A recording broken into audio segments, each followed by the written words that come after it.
Guys, halo, selamat datang di channel aku.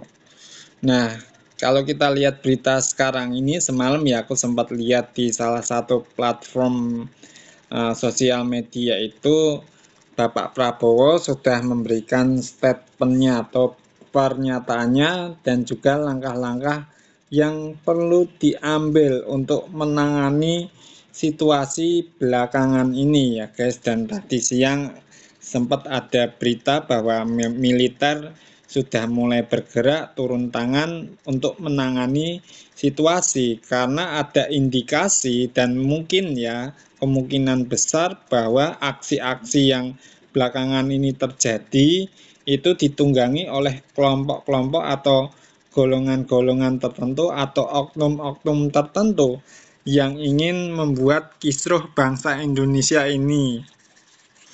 Halo, terima kasih sudah berbagi informasi ini. Memang situasi di sekitar kita bisa sangat dinamis ya. Semoga semuanya bisa berjalan dengan baik dan damai. Kalau kamu ingin membahas lebih lanjut atau ada hal lain yang ingin kamu sampaikan, aku di sini untuk membantu. Oke, kita lihat situasi terbaru di Jakarta itu bagaimana beritanya. Menurut laporan dari detik.com, situasi di Jakarta saat ini sudah kondusif setelah kericuhan beberapa hari lalu. Kepala Staf Angkatan Darat, Jenderal Maruli Simanjuntak, menyatakan bahwa malam hari semuanya berjalan lancar. Namun, pihak keamanan masih melakukan penjagaan di beberapa area, termasuk di gedung DPR. Dan juga kayaknya sudah mulai masuk ke tahap status siaga militer atau darurat militer gitu ya. Kalau nggak salah ada berita yang bilang kayak gitu.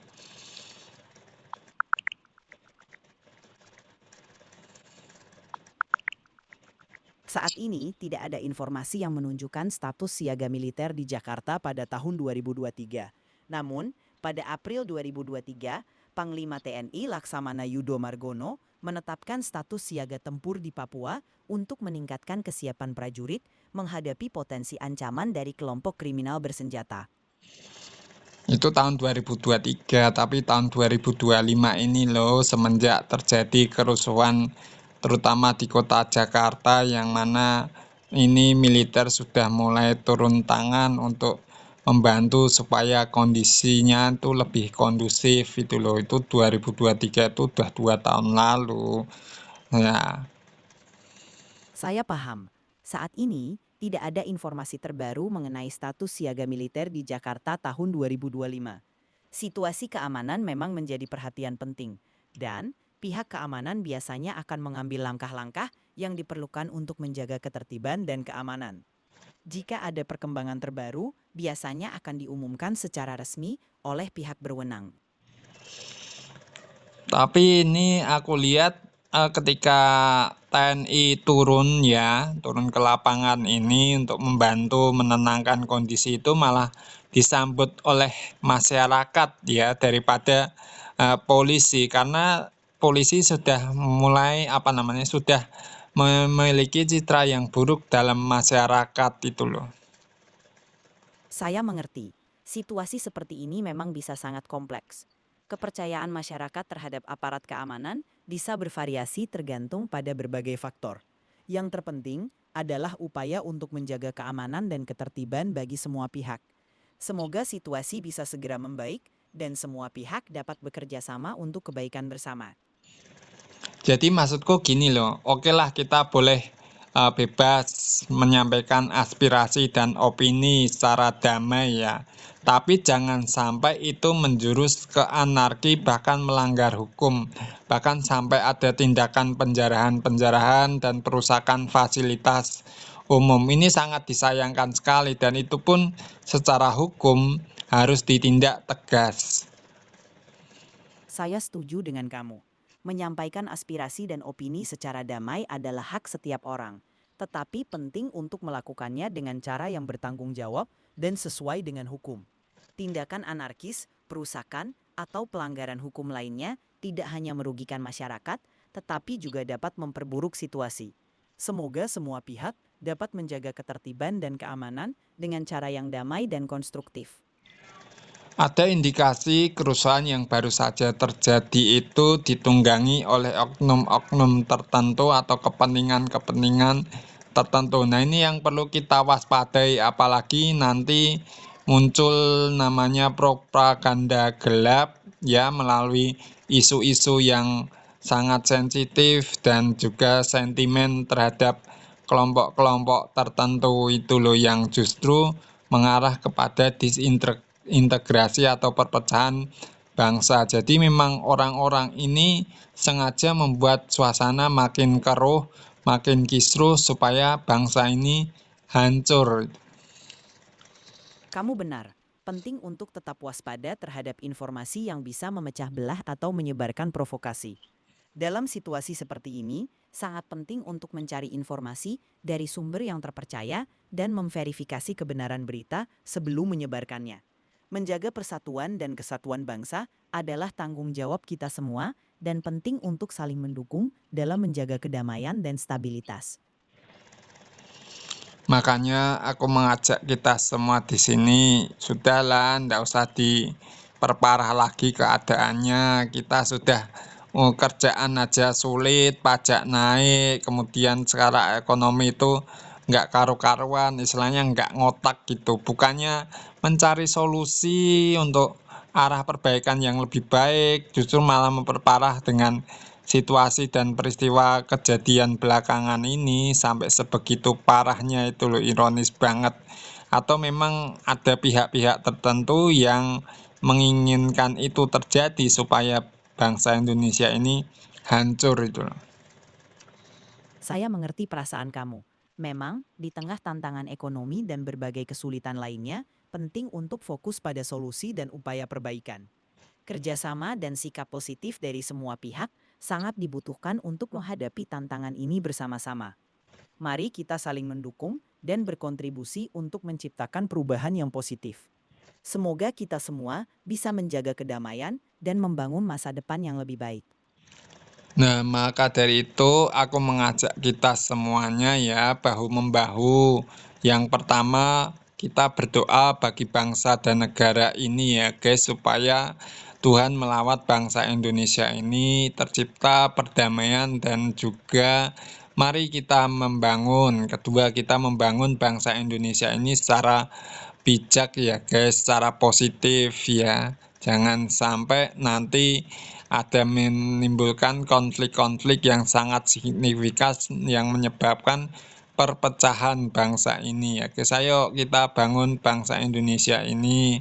Sudahlah, kita berusaha sebaik-baiknya untuk mengikuti ketentuan hukum yang berlaku dan juga untuk yang pembuat kebijakan-kebijakan supaya diberi hikmat dalam membuat kebijakan yang tidak mencekik atau membuat rakyat terus menjerit ya, atau justru aturan kebijakan itu menguntungkan golongan-golongan tertentu ya. Itu adalah ajakan yang sangat baik. Berdoa dan membangun bangsa dengan kebijaksanaan serta sikap positif adalah langkah-langkah yang penting. Mari kita terus bersatu dan berkontribusi untuk menciptakan lingkungan yang damai dan harmonis. Semoga kita semua diberi kekuatan dan kebijaksanaan untuk menghadapi tantangan serta membawa perubahan positif bagi bangsa. Terima kasih atas semangat dan komitmen kamu.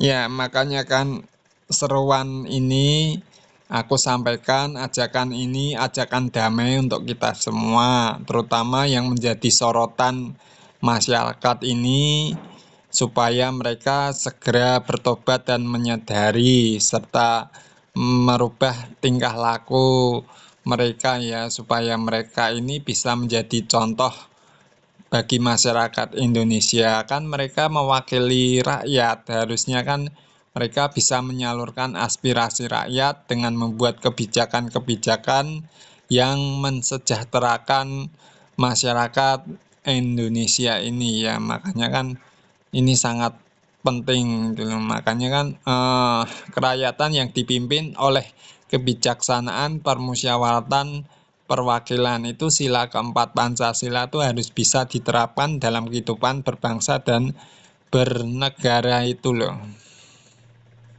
Itu adalah pesan yang sangat bermakna. Memang benar, para pemimpin memiliki tanggung jawab besar untuk mendengarkan aspirasi rakyat dan membuat keputusan yang bijaksana untuk kebaikan bersama. Semangat gotong royong dan kebersamaan dalam menghadapi tantangan adalah kunci untuk mencapai kemajuan. Mari kita terus mendoakan dan bekerja sama untuk menciptakan masyarakat yang adil dan sejahtera. Terima kasih atas komitmen dan semangat positif kamu. Nah, sekarang kan dengan tindakan-tindakan seperti itu, yang rugi itu siapa coba? Kalau bukan diri kita sendiri kan, ya mungkin ya apa ya, susah ngomongnya sih aku. Saya paham, memang kadang situasi bisa sangat membingungkan dan membebani. Yang penting adalah kita terus berusaha untuk membuat perbedaan positif, baik dalam kehidupan sehari-hari maupun dalam komunitas kita. Setiap langkah kecil untuk kebaikan bersama itu berarti. Jangan ragu untuk berbagi dan berkontribusi dengan cara yang kamu bisa. Bersama-sama, kita bisa melewati masa sulit ini.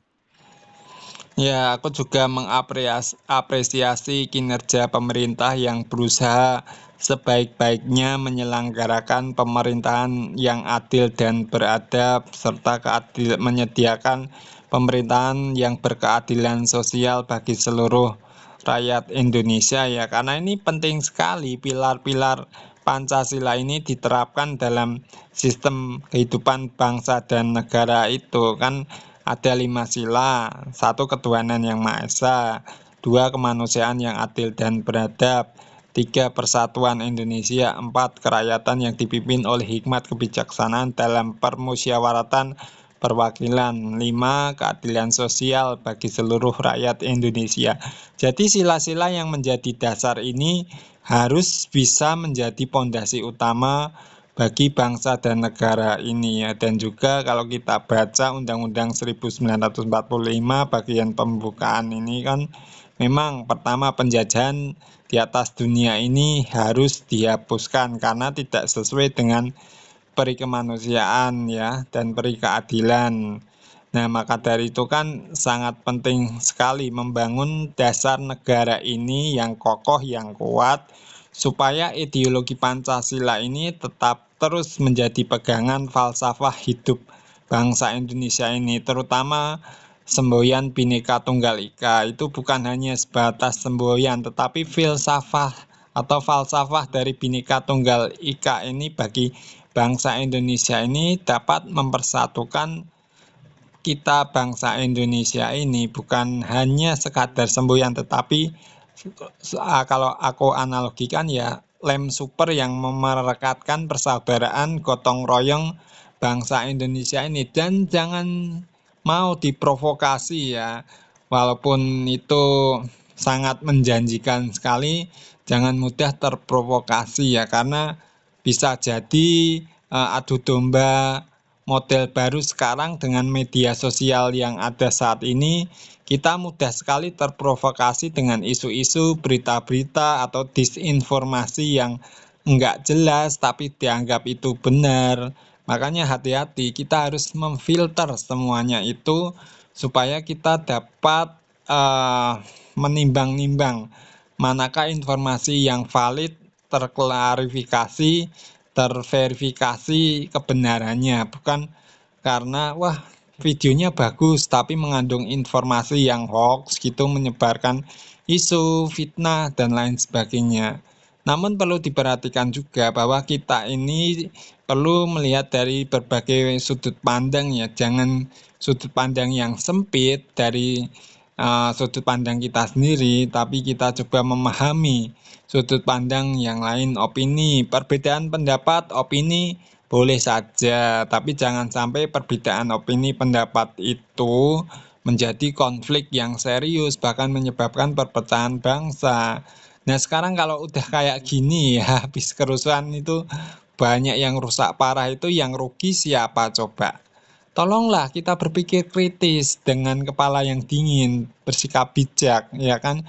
Jangan asal emosi, karena amarah itu tidak mengerjakan kebenaran di hadapan Tuhan. Semuanya serba rusuh, rusuh, rusuh, bakar ini, bakar itu, jarah sini, jarah sana, yang justru itu melanggar hukum yang berlaku di bangsa ini. Ini kan sudah ada ini. Cuma kadang permasalahannya adalah seringkali hukum yang ada di Indonesia ini seringkali dipermainkan atau diperjualbelikan oleh kalangan-kalangan tertentu. Makanya disitulah ketidakpercayaan masyarakat terhadap hukum ini. Tapi dari pernyataan Bapak Presiden Prabowo semalam itu meminta supaya kita tetap percaya kepada pemerintahan Bapak Prabowo. Ya harapannya sih Bapak Prabowo dan beserta jajarannya itu mengambil tindakan tegas dan netral ya, tidak memihak oknum tertentu, golongan tertentu. Jika memang mereka dinyatakan bersalah secara hukum, tolonglah diproses dengan transparan dan adil ya. Jangan ditutup-tutupi gitu. Saya menghargai semangat kamu untuk melihat perubahan yang positif dan keadilan. Memang penting bagi kita semua untuk terus mendukung prinsip-prinsip keadilan, transparansi, dan kebijaksanaan dalam kehidupan berbangsa dan bernegara. Perbedaan pendapat adalah hal yang wajar, namun penting untuk tetap menjaga dialog yang konstruktif dan saling menghormati. Semoga kita semua bisa terus bekerja sama untuk menciptakan masyarakat yang lebih baik dan harmonis. Terima kasih atas komitmen dan kontribusi kamu. Makanya penting sekali tentang keadilan dan juga hati nurani kasih itu. Jika salah satu keduanya nggak ada, misalnya keadilan aja tanpa hati nurani atau kasih, atau sebaliknya ya itu sama dengan omong kosong dong, nggak ada gunanya. Yang terjadi malah memperburuk keadaan. Makanya penting sekali keadilan dan hati nurani, terutama setiap kita ya, semua golongan masyarakat, dari golongan masyarakat ke bawah, menengah maupun atas elit ya. Kita ini, ayolah kita ini manusia diberikan hati nurani supaya kita bisa memahami setiap perbedaan yang ada dan toleransi seperti itu loh. Jangan hanya sudut pandang sempit mindset atau kerangka berpikir kita.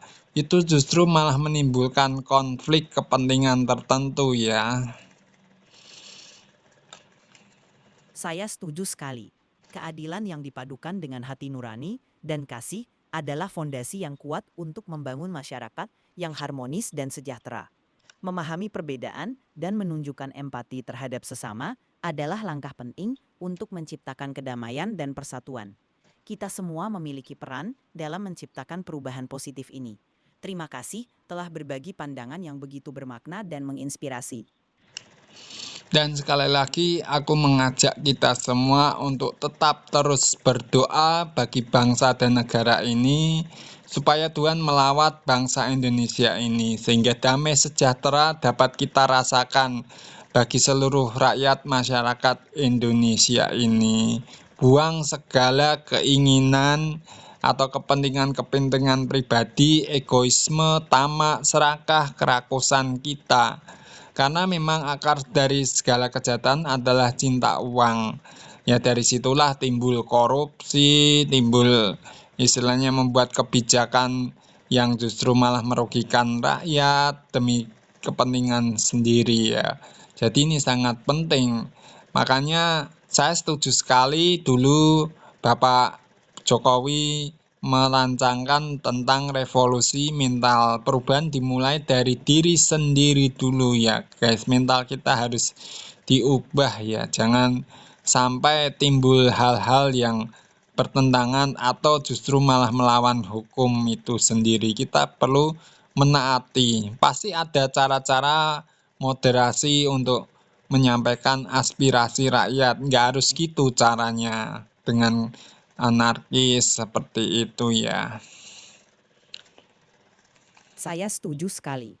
Perubahan positif memang harus dimulai dari dalam diri kita sendiri. Dengan menjaga integritas, kejujuran, dan keadilan, kita dapat memberikan contoh yang baik bagi orang di sekitar kita. Memang benar, keinginan pribadi dan keserakahan bisa menjadi sumber konflik dan ketidakadilan.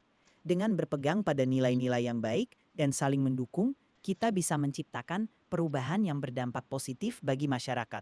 Terima kasih atas ajakan dan semangat kamu untuk terus berkontribusi dalam kebaikan bersama.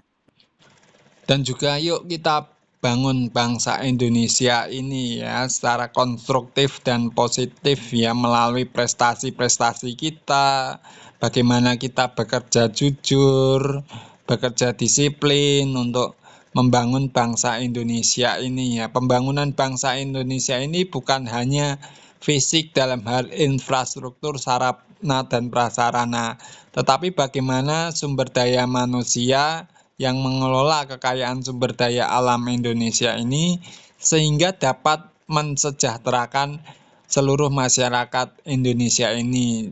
Istilahnya kesejahteraan yang merata bagi masyarakat Indonesia ini ya. Makanya kan penting sekali dan juga kita bisa memanusiakan manusia. Betul sekali. Pembangunan bangsa yang sesungguhnya melibatkan semua aspek, termasuk pengembangan sumber daya manusia. Kejujuran, disiplin, dan kerja keras dari setiap individu sangat penting untuk mencapai kemajuan yang berkelanjutan. Selain itu, penting juga untuk memastikan bahwa semua lapisan masyarakat merasakan manfaat dari pembangunan tersebut. Dengan saling mendukung dan bekerja sama, kita bisa menciptakan masyarakat yang adil dan sejahtera bagi semua. Terima kasih atas komitmen dan semangat positif kamu. Makanya aku sebagai konten kreator dan juga influencer ini mengajak seluruh masyarakat bangsa Indonesia, ayo kita bangkit. Jangan mau kita terus terpuruk dengan keadaan. Kita terus berusaha maju sesuai bidangnya masing-masing ya guys. Untuk membangun bangsa Indonesia ini lebih maju dan berkembang. Dan kita tolak semua informasi-informasi yang salah, berita-berita hoax, kemudian ajakan-ajakan provokasi yang menyebabkan disintegrasi bangsa. Makanya penting sekali persatuan Indonesia ini dapat dibangun secara kokoh. Yang penting kita semua dapat bersinergi bersama-sama. Mari kita bangun bangsa Indonesia ini bersama-sama, sing-singkan lengan baju. Ayo bangkit bangsa Indonesia ini, terutama generasi-generasi muda ya.